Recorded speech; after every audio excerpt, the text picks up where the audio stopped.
आप लोग भोग लगाते हैं दाल चावल सब्जी रोटी। ये बताओ कि जो आप भोग लगाते हो मैया, उसमें से 2-4 रोटियां कम होती हैं, ठाकुर खाता कि नहीं? जोर से जोर से नहीं खाता। ये बताओ, जब भगवान खाता ही नहीं तो काहे रखती हो? भाव तो आप तो कह रही हो कि नहीं खाता। जब नहीं खाता यही मान लिया तो भाव कैसा? फिर तो ये भाव कट गया तर्क की कसौटी में। भाई भगवान को हमने भोग लगाया, भगवान ने तो खाया नहीं। आपने कहा ना नहीं खाया, खाते हैं भगवान।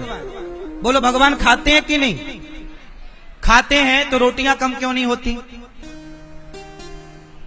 यदि खाते तो थोड़ी रोटी कम होती, चावल कम होता, दाल कम होती, खीर कम होती, पकौड़ी कम होती। पर नहीं खाते तो जस का तस रखा रहता है, आप लाते हो वापस खा लेते हो।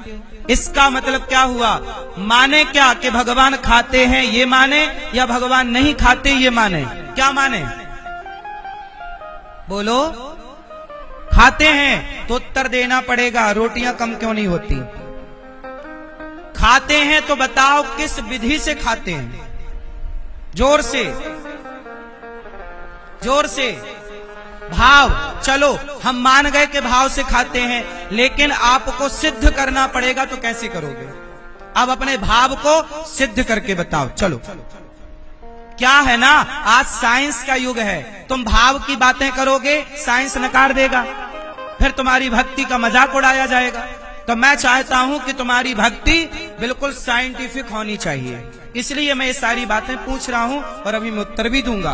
पर आपसे उत्तर पहले लूंगा कि आप कितना कसौटी में कसे हैं साइंस की। बताओ, भगवान खाते हैं कि नहीं खाते?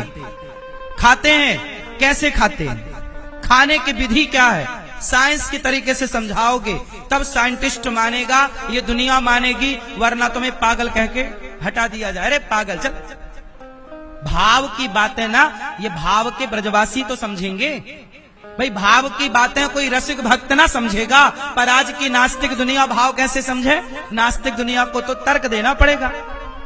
क्यों जी? बात सही है। आप ब्रजवासियों को समझाने की जरूरत नहीं है, क्योंकि आप तो भाव में डूबे हैं। लेकिन ये बात मैं उन लोगों के लिए कि कल ये सवाल आपसे पूछा जाएगा तो आप उत्तर दे पाओ। मैं केवल आपको कथा सुनाने नहीं आया, आपको तैयार करने आया हूं कि कल कोई धर्म विरोधी सवाल करे तो आप हर सवाल का उत्तर दे पाएं।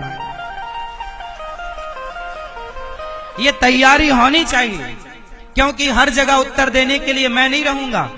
कई जगह आपको फेस करना पड़ता है, उत्तर देना पड़ता है। बोलो हाँ। चलो उत्तर दो कि भगवान खाते हैं कि नहीं खाते?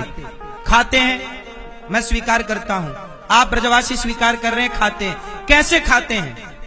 भाव, भाव की बात आप समझोगे ब्रजवासी, और कोई ना समझेगा। जो भक्त हैं, जो संत हैं, ऋषि मुनि हैं, जो ठाकुर को जानते समझते, वो समझेंगे। आओ अब मैं उन मूर्खों की समझाने की बात करूं जो मूर्ख समझना ही नहीं चाहते, पर मैं साइंस की दृष्टि से उन्हें समझाऊंगा। आओ बात करते हैं साइंस की।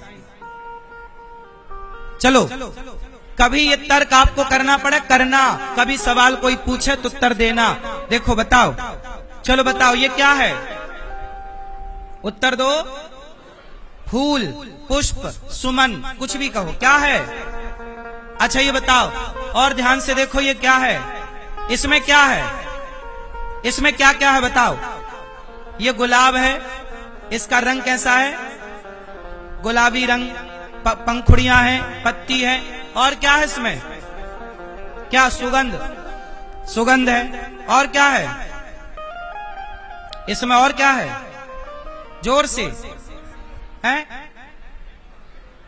क्या है? समझो, इसमें एक चीज और है। सुगंध है, सबको पता है। गुलाबी है, सबको पता है। गुलाब है, सबको पता है। एक चीज और है, इसके भीतर शहद है। क्या है? जोर से, क्यों? है कि नहीं? मैं झूठ बोल रहा हूं क्या? इसके भीतर क्या है? शहद है, शहद है। हनी है, लेकिन इसके भीतर की शहद ग्रहण कौन करेगा? केवल मधुमक्खी। कौन?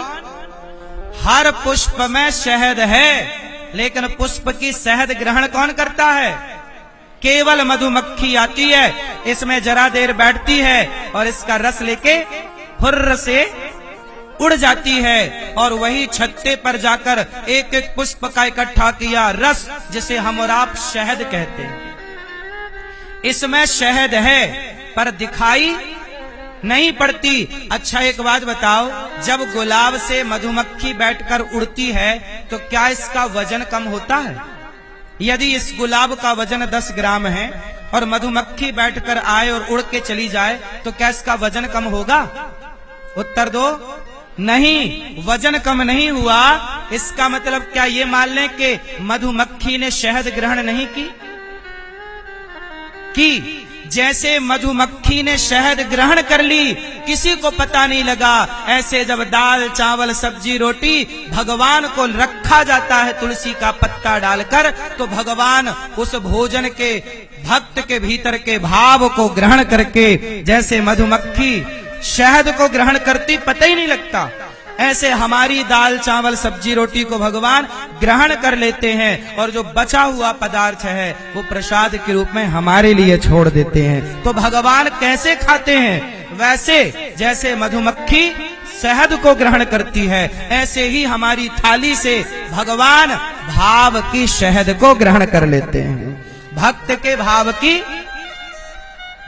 भाव की शहद को ग्रहण कर लेते हैं। उसी तरह जैसे इसमें गंध है, खुशबू है, क्या इसकी खुशबू लेने के बाद तराजू में रखा जाएगा तो इसका वजन कम होगा?